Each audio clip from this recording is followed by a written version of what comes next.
Have you ever wondered how and why the Vietnam War started? To understand this, we need to travel back in time to when Vietnam was a French colony. This colonial period lasted until the First Indochina War, which spanned from 1946 to 1954. During this conflict, Vietnam was divided into two distinct regions. North Vietnam was led by Ho Chi Minh and the Communist forces, while South Vietnam was supported by anti-communist cohorts. The Geneva Accords of 1954 aimed to temporarily separate Vietnam along the 17th parallel, with the promise of nationwide elections in 2 years to reunify the country. A promise, as history would have it, that went unfulfilled. This division, a product of international politics and ideological differences, set the stage for one of the most protracted and complex conflicts of the 20th century. This division set the stage for the beginning of the Vietnam War. Now, we delve into the period from 1955 to 1965, when the Vietnam War officially began. This decade was marked by rising tensions and escalating conflict between North and South Vietnam. North Vietnam, under the leadership of Ho Chi Minh, was backed by the Soviet Union and China, both significant communist powers. The North sought to reunify Vietnam under communist rule, sparking an armed insurgency against the anti-communist South. On the other side of the divide, South Vietnam, bolstered by the United States and other anti-communist allies, resisted the encroachment of communism. The South's resistance was not merely a physical battle, but a fight for ideology, a drive to maintain a distinct political and social order. Amid this clash of ideologies, the United States played a crucial role. But why, you may wonder, did the United States get involved in a war thousands of miles away from its borders? Well, it was all tied to the domino theory, a Cold War policy that suggested a communist government in one nation would quickly lead to communist takeovers in neighboring states, each falling like a perfectly aligned row of dominoes. To prevent this perceived threat, the United States decided to intervene, escalating its involvement in Vietnam. Initially, the U.S. support was limited to financial aid and military advisors assisting the South Vietnamese government.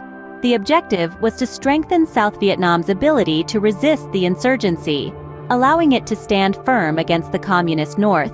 These early years of the war were characterized by guerrilla warfare, political maneuvering, and a steady increase in U.S. military presence. The stakes were high, the tension palpable, and the world watched with bated breath as the situation in Vietnam escalated, inching ever closer to a full-blown war. The stage was set, the players were in position, and the game of power, ideology, and survival was in full swing. This was not just a war between North and South Vietnam, it was a proxy war, a manifestation of the global struggle between communism and capitalism, between East and West. This was the beginning of a long and grueling conflict. Things took a dramatic turn with the Gulf of Tonkin incident and Operation Rolling Thunder. In 1964, a pivotal moment in the Vietnam War came to pass, the Gulf of Tonkin incident. This was a reported attack on United States naval vessels by North Vietnamese forces in the Gulf of Tonkin. The incident was a significant turning point as it led to the Gulf of Tonkin Resolution. This resolution granted President Lyndon B. Johnson the authority to use military force in Vietnam without a formal declaration of war. It was a moment that gave the green light to a drastic expansion of the U.S.'s role in the conflict. In the wake of the Gulf of Tonkin incident, the U.S. Congress passed the resolution almost unanimously, marking a major escalation in the war. It was a critical point of no return, with the U.S. now fully committed to a large-scale military intervention in Vietnam. With this newfound authority, in 1965, President Johnson launched Operation Rolling Thunder. This was an extensive bombing campaign against North Vietnam, with the goal of weakening the North Vietnamese economy and military infrastructure. The operation was designed to erode the enemy's ability to wage war, while also attempting to pressure them into negotiating peace terms. But Operation Rolling Thunder was also controversial. It represented a massive escalation of the conflict and resulted in significant civilian casualties. The operation lasted for over 3 years, making it one of the longest aerial bombing campaigns in history. it led to further anti-war sentiment and protests back home in the United States, highlighting the deep divisions the war was causing on the home front. From the Gulf of Tonkin incident to Operation Rolling Thunder, these events shifted the Vietnam War into a higher gear. They marked a significant escalation in the conflict, with the United States fully committed militarily in Vietnam. The war would continue to evolve and escalate in the years to come, but these events were key turning points that set the stage for what was to come. These events marked a significant escalation in the conflict. Next, we examine the Tet Offensive and the policy of Vietnamization.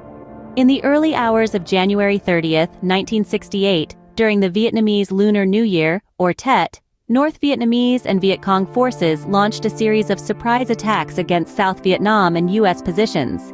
This became known as the Tet Offensive. Despite the military advantage lying with the U.S. and South Vietnam, the sheer audacity and scale of the attacks caught them off guard. While the Tet Offensive was militarily a failure for the Communists, it was a turning point in the Vietnam War, shaking U.S. confidence and significantly impacting American public opinion. The widespread violence and destruction broadcast into American homes shifted the perception of the war. The U.S. public, previously largely supportive of the war effort, began questioning the government's assurances of progress and victory.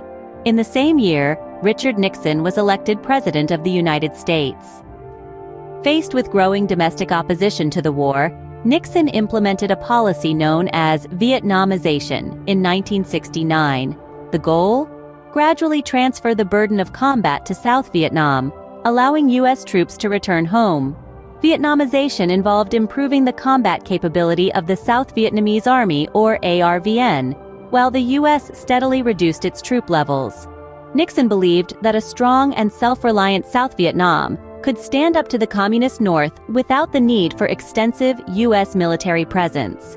However, Vietnamization also marked a shift in U.S. strategy, from a largely military approach to a more diplomatic one, culminating in the Paris Peace Accords of 1973. These events, the Tet Offensive and Vietnamization, marked a significant shift in the course of the Vietnam War. They highlighted the complexities of the conflict and the difficulties in achieving a clear-cut military victory. The impact of these events resonated far beyond the borders of Vietnam, influencing U.S. foreign policy and the perception of military interventions for years to come. These events marked a shift in the course of the war. Finally, we come to the fall of Saigon and the end of the Vietnam War. In 1975, the ceasefire was shattered as North Vietnamese forces captured Saigon, marking the collapse of South Vietnam. The country was reunified under communist rule, a stark contrast to the division that had sparked the conflict decades earlier. The war's legacy is one that reverberates even today. With a staggering loss of life, including over 2 million Vietnamese and 58,000 U.S. soldiers, the toll was immense. The war's profound effects on both Vietnam and the United States remain evident. It influenced subsequent U.S. foreign policy and shaped public perception of military interventions. The Vietnam War, a complex and multifaceted conflict, intertwined political, social, and cultural dimensions in a manner that continues to be studied and discussed. The Vietnam War was a complex and multifaceted conflict that continues to impact our world today.